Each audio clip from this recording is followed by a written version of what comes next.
আসসালামু আলাইকুম। আমি Sania Sultana, makeup artist and hair stylish. তো আজকে আমি আমাদের পেশাগত কিছু কথা বলতে এসেছি। সেটা হলো উম আমাদের আজকালকার ক্লায়েন্টরা কি চায়? খুব হালকা মেকআপ চাই। হালকা মেকআপে খুব গর্জিয়াস দেখাতে হবে, লং লাস্টিং হতে হবে এবং তাকে সুন্দর লাগতে হবে। বাট সে টাকা কম দেবে। কিন্তু এরা জানে না যে এই কম জিনিসের মধ্যে যখন অনেক বেশি কিছু খুঁজতে হয়, তখন পয়সাটাও বেশি লাগে। দামি প্রোডাক্ট ইউজ করতে হয় আমাদের।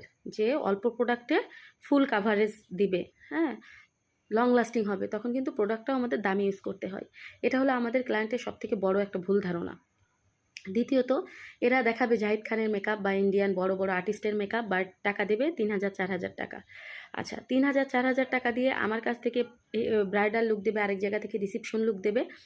আরেক জায়গার দুর্নাম এসে আমার কাছে বলবে, আমার দুর্নাম যেয়ে আরেক জায়গায় বলবে। এটা আজকালকার ক্লায়েন্টের স্বভাব হয়ে গেছে। আবার অনেক ক্লায়েন্ট কী করে? পার্টি লুক, পার্টিতে যাবে, বিয়েতে যাবে, পার্টিতে যাবে বলে সেজে ওড়না সেট করে দেন, গহনা পরায় দেন, একটু আলপনা করে দেন। তাদের বিভিন্ন রিকোয়ারমেন্ট থাকে। এগুলা নিয়ে তারা দিব্যি বিয়ে করে নিচ্ছে। কেন রে ভাই? এত চুগলখড়ি কেন? সৎ সাহস নেই ভালো কিছু করার? আপনি যখন ভালো কিছু চাবেন, অবশ্যই আপনাকে ভালো কিছু দিতে হবে। আপনি দিবেন ৳2, আপনি সার্ভিস চাবেন ৳২,০০০, এটা কেমনে করে? আমাকে বুঝান। তো এইজন্য আমরা যারা বিউটিশিয়ান, আমাদেরকে মানে আরও কঠোর হতে হবে এদের বিরুদ্ধে। তার কারণ এরা সার্ভিস নিচ্ছে। আমাকে ৳৩,০০০, ৳৫,০০০ ধরায় দিয়ে ৳১০,০০০, ৳১৫,০০০ সার্ভিস চাচ্ছে।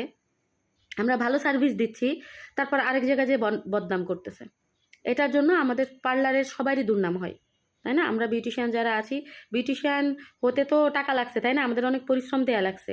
তুমি ৳২ কাজ এসে করে যাবা, করে যেয়ে আমারে ৳2,০০,০০০ বদনাম ধরায় দিবা, তা তো হবে না। এগুলা কঠোর হাতে আসলে আমাদের প্রতিরোধ করতে হবে।